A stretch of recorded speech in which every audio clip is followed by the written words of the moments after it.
దాని తర్వాత ప్లాన్ చేద్దామని 1 వీక్ తర్వాత. రాజుగారి 2 సినిమాలు ఉన్నాయి సంక్రాంతికి, థియేటర్స్ విషయంలో ఏమైనా ఇబ్బంది ఉంటుందా? అంటే రాజుగారికి 3 సినిమాలు నైజాం ఆయనే కదా. సో రాజుగారు ఎప్పుడైనా ఆయన సినిమాల కంటే నా సినిమాకి ప్రయారిటీ ఎక్కువ ఇస్తారు. సో నాకు ఆయనతో ఆ విషయంలో ఎప్పుడు ప్రాబ్లం లేదు. ఇప్పుడు యాజ్ అ ప్రొడ్యూసర్గా బెనిఫిట్ షోస్ అది పక్కన పెడితే టికెట్ రేట్ హైక్ వల్ల ఉండడం వల్ల లేకపోవడం వల్ల ప్రొడ్యూసర్స్కి ఎంత ఫరక్ పడుతుంది కలెక్షన్స్? అది ప్రొడ్యూసర్ పాయింట్ ఆఫ్ వ్యూ కాదు. ఇప్పుడు ఎప్పుడైనా టికెట్ హైక్ ఎందుకు అడుగుతామంటే బడ్జెట్ మేము అనుకున్న దానికంటే ఎక్కువ అయ్యి ఈ సినిమాకి ఇంత బడ్జెట్ పెడితేనే ఈ సినిమా విజువల్ అలా వస్తుంది అని అనుకున్నప్పుడు కొంచెం ఎక్కువ ఖర్చు పెట్టినప్పుడు అప్పుడు టికెట్ హైక్ అడుగుతాం. ప్రతి సినిమాకి టికెట్ హైక్ అడగం కదా. సో ఏ సినిమాకి ఆ టికెట్ హైక్ అవసరమో అనుకుంటామో ఆ సినిమాకి డెఫినెట్గా అడుగుతాం.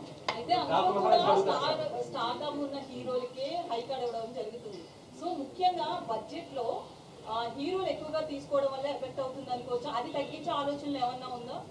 అది మీరు హీరోలను అడగాలి మేడం. నన్ను అడిగితే నేను ఏం చెప్తాను చెప్పండి. నేను ప్రొడ్యూసర్గా హీరోలు అడిగింది ఇవ్వడం మా బాధ్యత అండి. ఎందుకంటే పోస్టర్ మీద ఉండేది ఆయన. ఇప్పుడు బాలకృష్ణ గారి సినిమా అంటున్నారు, తర్వాత బాబీ సినిమా, తర్వాత సితారా సినిమా అంటారు కదా. బాలకృష్ణ గారి సినిమా అన్నప్పుడు హీరో సినిమా కదా.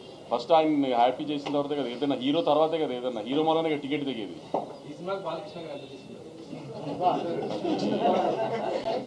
మీరు ఇలాంటి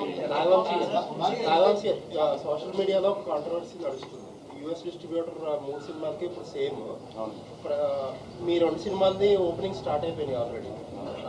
game Changer and Daaku Maharaj అన్అఫిషియల్గా ఓపెన్ చేశారు. బాకు మహారాజ్ కొన్ని ఎక్స్టీ స్క్రీన్స్, మేము ఇంకా అఫీషియల్గా ఓపెన్ చేయలేదు. ఏంటి డిస్ట్రిబ్యూటర్ మీద కొంతమంది ఏంటంటే మెగా ఫ్యాన్స్ పర్టికులర్గా గేమ్ చేంజర్ కంటే కూడా డాకు మహారాజ్ ప్రయారిటైజ్ చేస్తున్నారు, కొన్ని ఎక్స్టీ స్క్రీన్స్ కానీ ఇంకోటి కానీ అని చెప్పి అంటున్నారు. అదేం లేదండి. ఎందుకంటే ఇప్పుడు డిస్ట్రిబ్యూటర్కి తను ఏ సినిమా ఎంత పెట్టుకున్నాడో తనకి తప్పితే ఎవరికి తెలియదు. సో దేన్ని ప్రయారిటైజ్ చేసుకుని దేనికి ఎలా చేసుకోవాలో తన ప్లానింగ్ తనకు ఉంటుంది కదా. ఫ్యాన్స్కి వాళ్ళకు ఉండే ఎక్సైట్మెంట్ వాళ్ళకు ఉంటుంది. కొంచెం ఇంకా ఇది ఓపెనింగ్ లేదండి, స్లోగా ప్రాసెస్ చేసుకుని అన్ని స్క్రీన్స్ ఓపెన్ అవుతాయి. గేమ్ చేంజర్ 10th హ్యూజ్ రిలీజ్తోనే ఓపెన్ అవుతుంది, హ్యూజ్ నెంబర్స్తోనే ఓపెన్ అవుతుంది. దాని తర్వాత మా సినిమా, దాని తర్వాత వెంకటేష్ గారి సినిమా అన్నీ అలానే ఓపెన్ అవుతాయి. ఏం ప్రాబ్లం ఉండదు, అన్ని ఈక్వల్ స్క్రీన్స్ వస్తాయి. అదే ఆర్డర్ ఫస్ట్ గేమ్ చేంజర్, తర్వాత మీ సినిమా, తర్వాత వెంకటేష్. నేను రిలీజ్ ఆర్డర్ చెప్పానండి.